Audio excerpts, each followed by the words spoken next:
If there was one lens that you could theoretically shoot an entire day on, could this be it? Let's find out.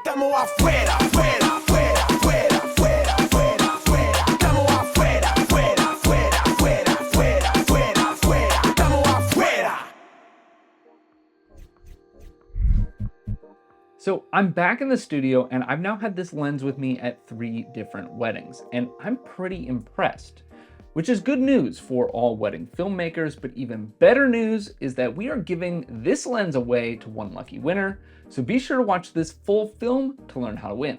I always like this idea of, can I film an entire day on one lens?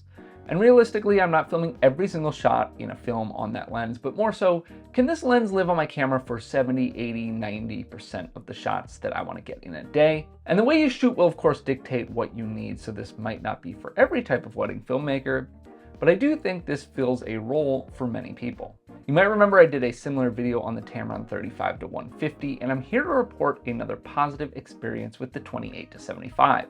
So a bit about this lens.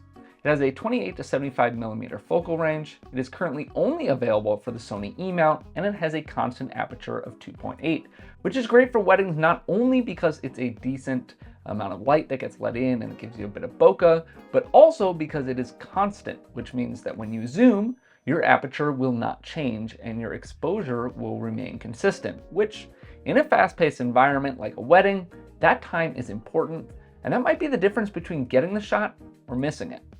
And look, this video is not going to be a technical deep dive on focus and sharpness tests and things like that. I just want to talk about how it felt to use this lens at a wedding and how I feel about the final product.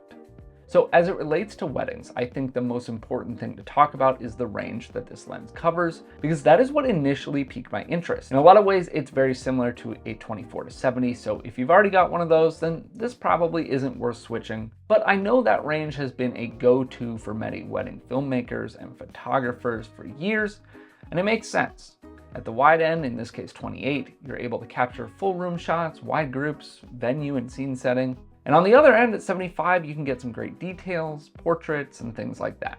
It's really, really versatile for a wedding day, and in my experience, really did allow me to stay on this one lens on my main camera pretty much the entire day. And I use that camera in pretty much every setup, from handheld to tripods to a gimbal, and I really had no issues in any scenario. So look, I love this lens, how light it allows me to be, and that I'm able to speed up my shooting process, never really needing to swap lenses if I don't want to. With that said, of course, there are a few things that I would like to see in a future model. First is image stabilization, which I think Tamron calls VC. I didn't have any real issues in my footage, even my handheld stuff, but I also am extremely careful and intentional with my movements. So if you jump in with shaky hands and no real plan, not that image stabilization would totally save you, but it would probably help. Second, and I'm going to be a little out of the box here, I would love to see Tamron push the 24-70 type lens even further. Give me like a 20-85 f2 and make me pay a boatload for it. I do not care. That's what I want. I want something a bit wider than 28 and often find myself around the 20mm mark on one of my other cameras, while at the same time wanting just a little more reach on the long end.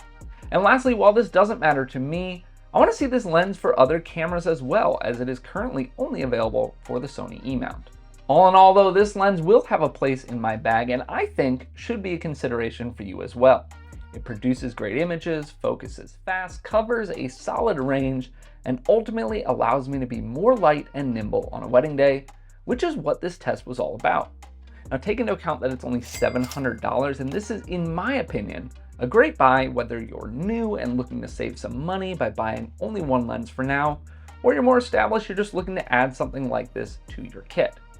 But on that note, the only thing better than buying this lens for $700 would be to win one for free. That's right, Tamron was kind enough to offer our viewers a chance to win this exact lens. So follow the link down below in the description and enter now for a chance to win a very great all-around lens that could definitely live on your camera for most of a wedding day. Entering should only take a minute or two, and the only restrictions are that you must be 18 or older and located in the US or Canada.